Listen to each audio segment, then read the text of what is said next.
नमस्कार दोस्तों, आप सभी का स्वागत है टारगेट विद नीतीश में।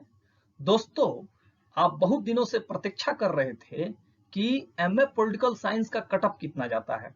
इसी को ध्यान में रखते हुए टारगेट विद नीतीश आप सभी के सामने आज बीएचयू एमए पॉलिटिकल साइंस में एडमिशन के लिए कटअप कितना जाता है इस पे चर्चा करेगा और ये भी बताएगा आपको कि बीएचयू में एमए पॉलिटिकल साइंस में जो पढ़ने वाले लड़के एवं लड़कियां हैं उनके लिए छात्रावास में कितने सीटें रखी गई हैं, यानी कि हॉस्टल कितने लोगों को मिलेगा, कितने लड़कियों को मिलेगा, ये सब इस एपिसोड में हम विस्तार से जानेंगे। साथ ही साथ हम ये भी जानेंगे कि कोरोना वायरस से जो है प्रभाव क्या पड़ेगा हॉस्टल्स में जो सीटें रखी गई हैं। तो आइए शुरू करते हैं आज का ये महत्वपूर्ण भाग। मेरा नाम है नीतीश कुमार। एपिसोड शुरू करने से पहले आप सभी को मैं बता दूं कि जो भी कटअप निर्धारित किए जा रहे हैं उनको निम्नलिखित आधारों पर किया गया है, यानी कि निम्नलिखित पैमाने बनाए गए हैं जिसके आधार पर टारगेट विद नीतीश जो है बीएचयू एमए पॉलिटिकल साइंस का कटअप निर्धारित कर रहा है। तो अगर पहला पैमाना आप देखेंगे तो प्रश्न पत्र की प्रकृति क्या है।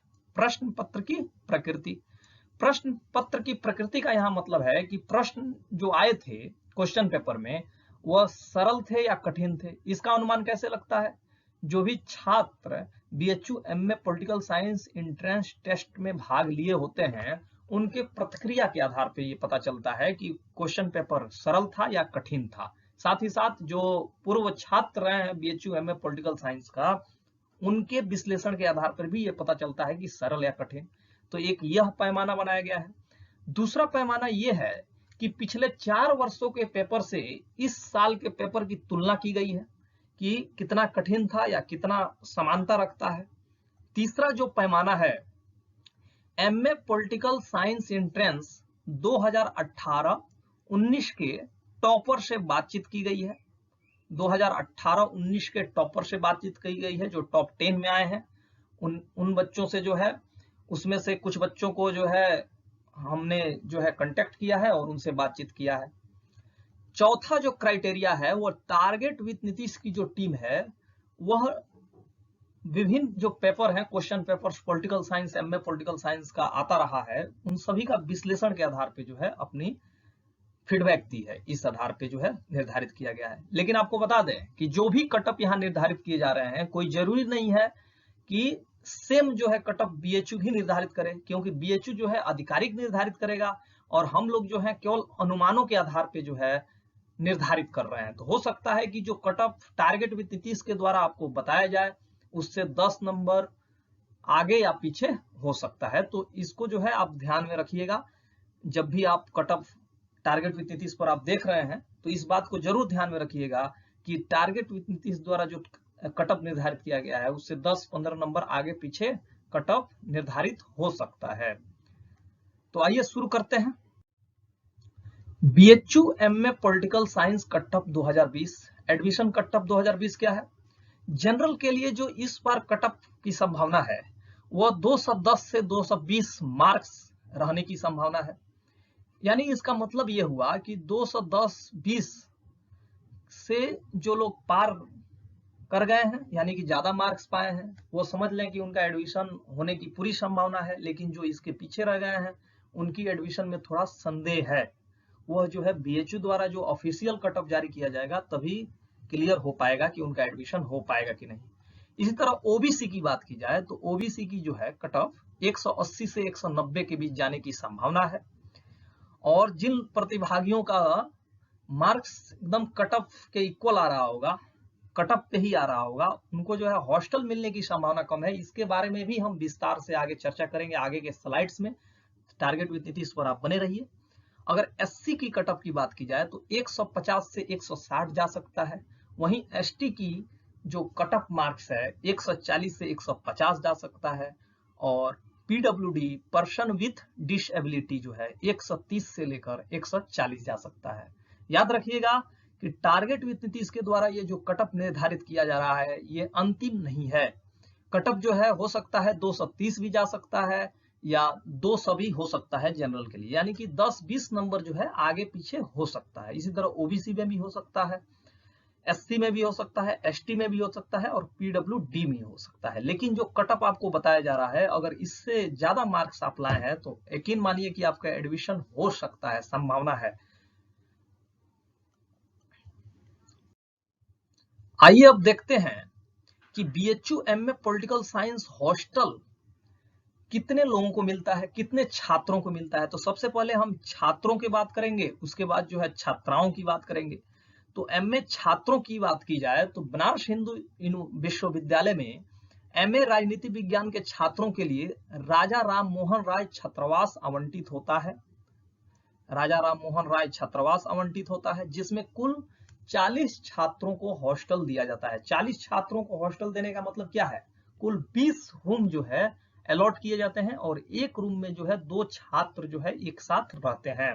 तो इस तरह कुल 20 कमरे जो है आपके लिए निर्धारित की गई हैं MA पॉलिटिकल साइंस के छात्रों के लिए। हॉस्टल देते समय इस बात पर आप ध्यान रखिएगा कि जनरल और OBC में कोई अंतर नहीं किया जाता। जनरल OBC में कोई अंतर नहीं किया जाता। इसका सीधा मतलब है कि जनरल जो है और OBC जो है उनको एक श्रेणी में ही गिना जाता है और जो लोग उसमें ज्यादा मार्क्स लाए हैं उनको जो है हॉस्टल देने में ज्यादा प्राथमिकता दी जाती है।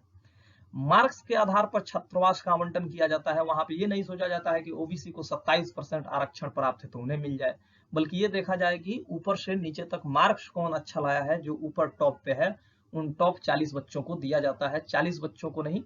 और SC ST और PWD यानी कि पर्सन विथ डिसेबिलिटी के छात्रों के लिए भी आवंटन की जाती है, उन्हें ही आरक्षण केवल मिलता है। जनरल और OBC को कोई रिजर्वेशन नहीं मिलता है, ऑन रिजर्व कैटेगरी है।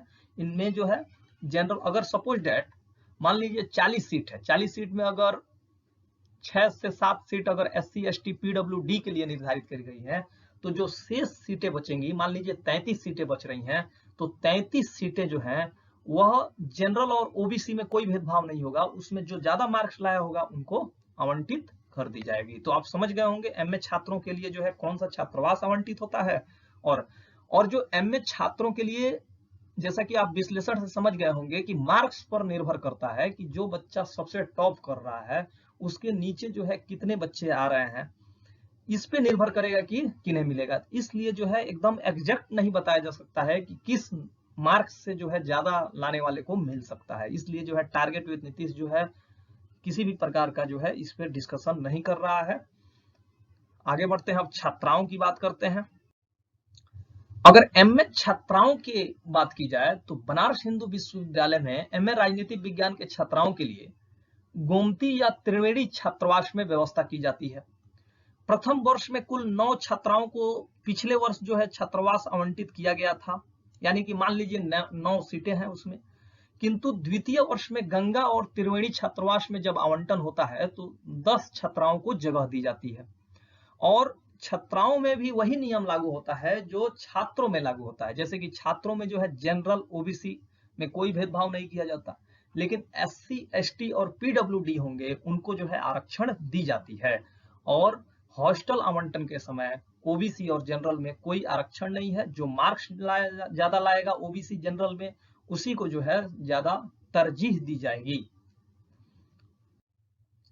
कोरोना का हॉस्टल आवंटन पर क्या प्रभाव पड़ सकता है। जैसा कि आप जानते हैं कि इस समय पूरे भारतवर्ष में सोशल एंड फिजिकल डिस्टेंस बनाए रखने के लिए कदम उठाए जा रहे हैं और ये भी बात चल रही है कि अगर स्कूल खोले भी जाते हैं तो कम से कम बच्चों को जो है शिफ्ट वाइज भेजा जाएगा, ताकि जो है बच्चों के बीच सोशल डिस्टेंस को मेंटेन किया जा सके, फिजिकल डिस्टेंस बनाए रखा जा सके। तो इन सबों को देखकर आप कह सकते हैं कि BHU में भी जब छात्रावास का आवंटन होगा और स्थिति कोरोना काल में ऐसी ही बनी रही, कोरोना का जो है कोई वैक्सीन नहीं आया और कोरोना जो है मौतें इसी तरह लगातार होती रही, तो आशा है कि जो एक रूम में 2 बच्चे रहा करते थे उनमें सोशल डिस्टेंसिंग बनाए रखने के लिए एक ही बच्चे को रखा जाए हॉस्टल में, यानी कि 40 सीटें हैं तो 20 ही छात्रों को जो है मिले हॉस्टल, 20 को नहीं मिले। तो इस तरह की कंडीशन बन सकती है। अब BHU प्रशासन जाने वो क्या करेगा। तो आशा करता हूं कि आपको कटअप के बारे में भी जानकारी हो गई होगी और हॉस्टल्स किसे मिलते हैं और कौन कौन से हॉस्टल आवंटित होते हैं, लड़कियों के लिए कितने सीटें निर्धारित की गई हैं और लड़कों के लिए कितने सीटें निर्धारित की गई हैं, इन सभी से जुड़ी कंफ्यूजन आपकी दूर हो गई होगी। बीएचयू के किसी भी पेपर का हल अगर आप चाहते हैं तो उस पेपर का एक कॉपी टारगेट विथ नीतीश की टीम के पास भेजें।